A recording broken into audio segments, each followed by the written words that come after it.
Gauri Suryavanshi S मराठीमध्ये आपलं स्वागत. वळूया आजच्या बातमीकडे.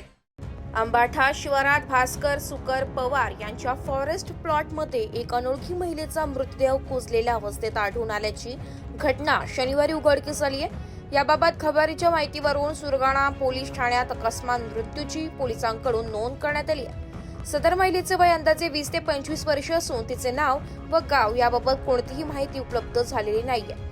महिलेने अंगात काळ्या रंगाचा टॉप, पिकट खाकी रंगाची लेगिन्स आणि आकाशी रंगाची व पांढऱ्या टिपक्यांची ओढणी परिधान केली आहे.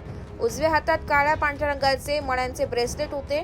डोक्याचे केस गळून पडलेले असून उंची 4.5 ते 5 फूट, शरीरयष्टी मध्यम बांध्यांची आहे. तिचा मृतदेह पायरीच्या झाडाच्या फांदीला ओढणीच्या साह्याने लटकलेल्या अवस्थेत आढळून आला. प्राथमिक अंदाजानुसार ही आत्महत्येची शक्यता व्यक्त करण्यात येते. पुढील तपास पोलीस निरीक्षक समाधान नागरे यांच्या मार्गदर्शनाखाली सहाय्यक पोलीस निरीक्षक अंबादास बैरागी करीत आहे.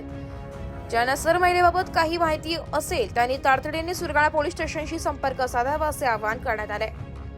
एस मराठी न्यूज साठी लक्ष्मण बागुल, सुरगाणा. अशाच नवीन ताज्या घडामोडी जाणून घेण्यासाठी आमच्या एस मराठी न्यूज चॅनलला लाईक करा, शेअर करा, सबस्क्राईब करा आणि बेल आयकॉनला क्लिक करायला विसरू नका.